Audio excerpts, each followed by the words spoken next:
Shalom. Pardon me, all praises to the Most High Yahweh Hashem Yahushua. Today I want to read a book about medieval times, about the so-called black rulers of Scotland and England. There's a book called The Black Douglases by Michael Brown. So just in case some of you paid bots and cave dwellers want to come in here and try to dispute what I'm saying, go ahead and look up the book for yourself, okay? And the word Douglas means black. Look at the etymology. And we're gonna get straight into it. We're gonna read a bit from chapter 1. Hopefully we get through to chapter 2. If things can happen.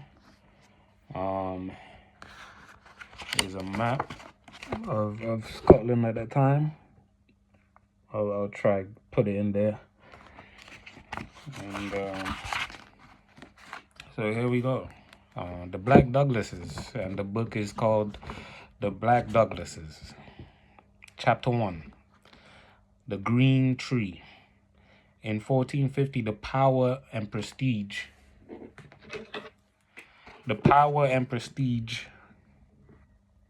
of the House of Black Douglas seemed to stand at its height. In lands, titles, and followers, the family was without a rival amongst the nobility of Scotland. They were the greatest of the great lords, the magnates of the kingdom.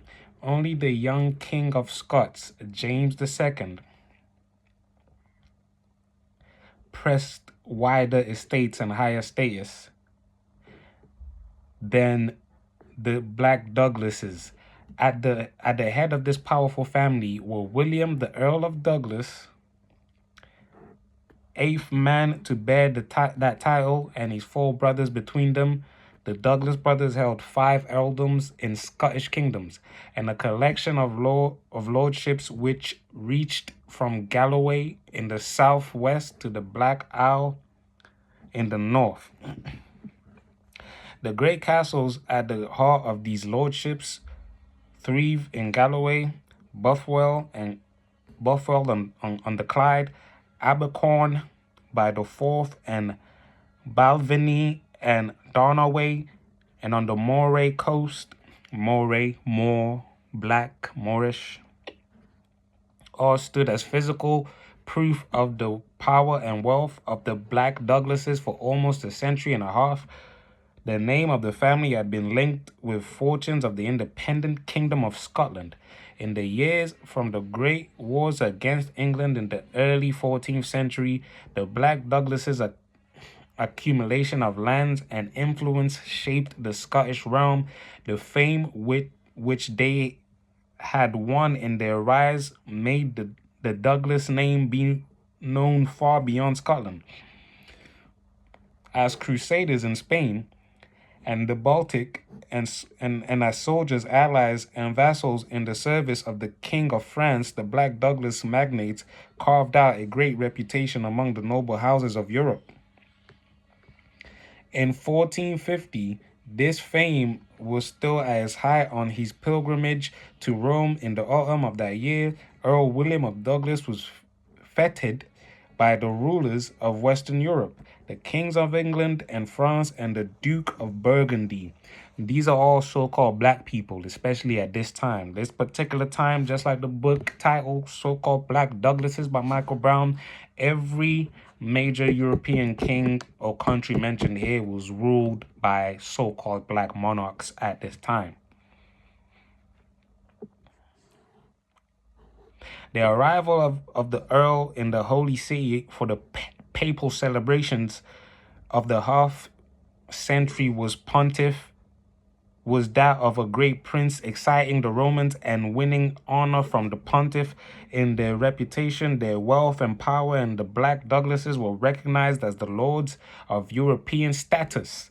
Okay, brothers always been shining. Brothers, especially the so-called brothers from the British Isles in Europe. Lords of Europe states men whose support was sought by kings and rulers across the West. This is a common thing that so-called black men did, so-called Jake, so-called Jakisha, so-called black men and black women. We run around like gypsies, and the histories are all there. Okay, the land. The lands and power of Earl and his brothers and the fame of the house presented the achievements of the forefathers as earls and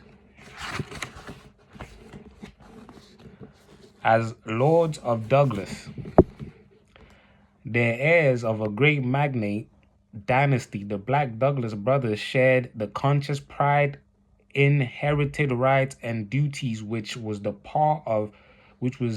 which was at the heart of the medieval nobility's view of the world and their place in it. In Scotland and beyond, aristocratic families showed keen interest in their real or imagined past in the commissioning of genealogies, romances, and memorials, which glorified their history. The satisfaction of such dynastic ambitions was a major element in the activities of the great houses of late medieval Europe.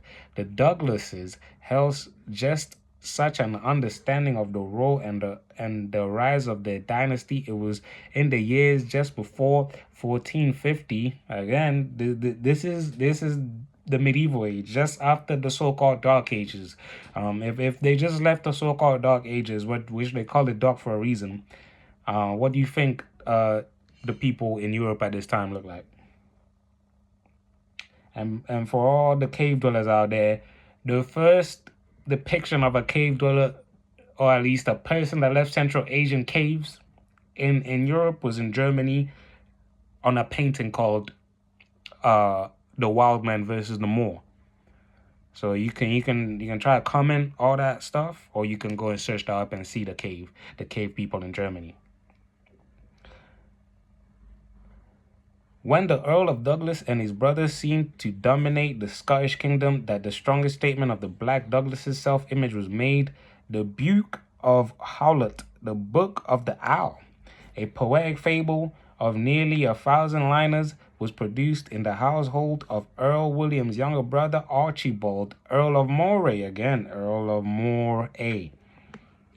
Within his allegorical tale of a parliament of birds of the author, Moray's secretary, Richard Holland, introduced 20 verses which expressed the inherited status and honor of his master's house, the Black Douglas family, as his guide to this inheritance. Holland used the arms of Douglas, knowing through all Christendom.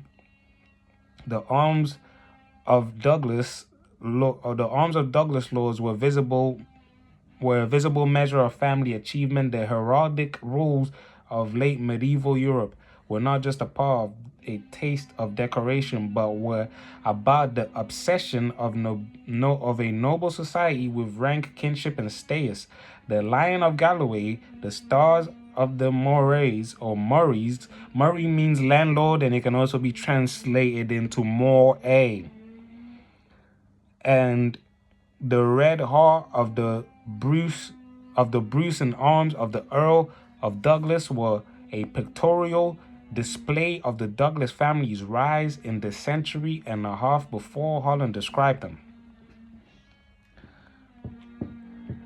The heraldic bearings carried the numbers of the Black Douglas family on their shields, stood in the howlet as a visual display of land honorably won and defended, and of the services of the Douglas lineage to the crown and community of Scotland. The poem gave the family arms a position next to sovereign sign, the lion rampart. Okay, look, man. The lion rampart is associated with the tribe of Judah, or the many sections of the tribe of Judah, okay? And some of these people who were so-called blacks, you can search up the term, search up the etymology for the name, or the Irish name Blake. Search up the etymology. Just type in Blake meaning or Blake etymology. It will tell you is of a person of a dark complexion. Okay, Blake.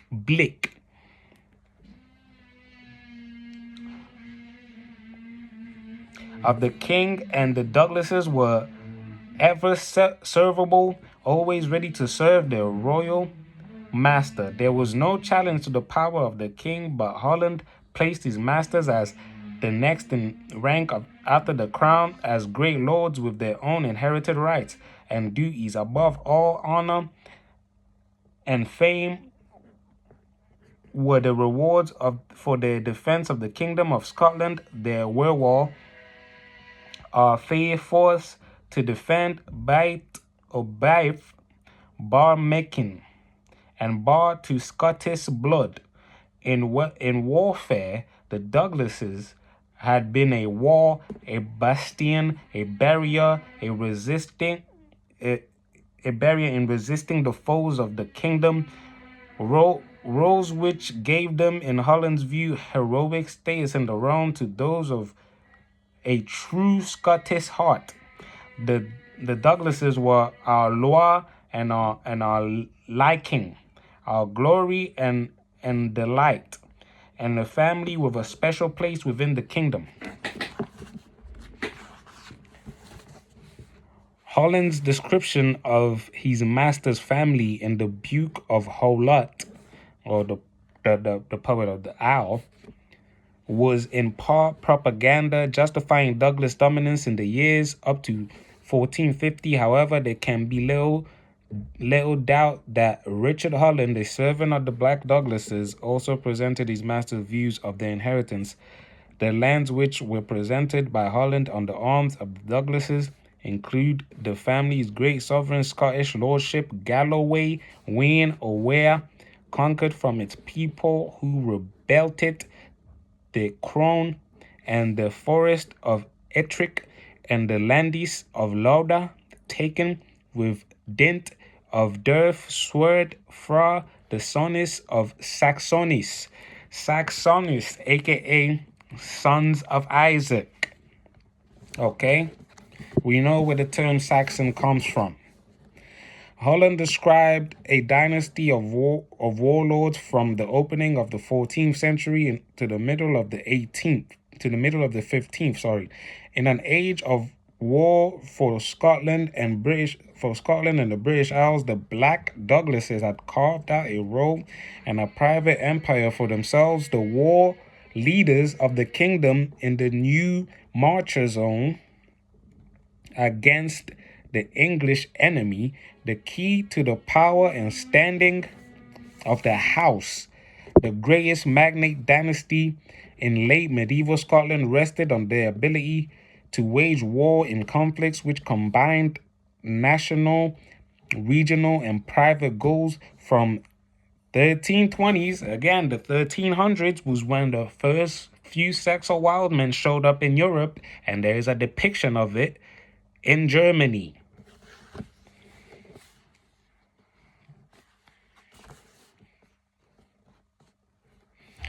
To the 1440s, Douglas dominance in all part of the border region was a fact of Scottish life. The Douglases began and remained a noble house whose rights were won and maintained in war, the most spectacular product of the militarized world of the Anglo-Scottish border. For Richard Holland, looking back from the late 1440s, the pride of place in the family arms of ancestry belonged to the shield of one man, the Duchy Douglas, Sir James Douglas.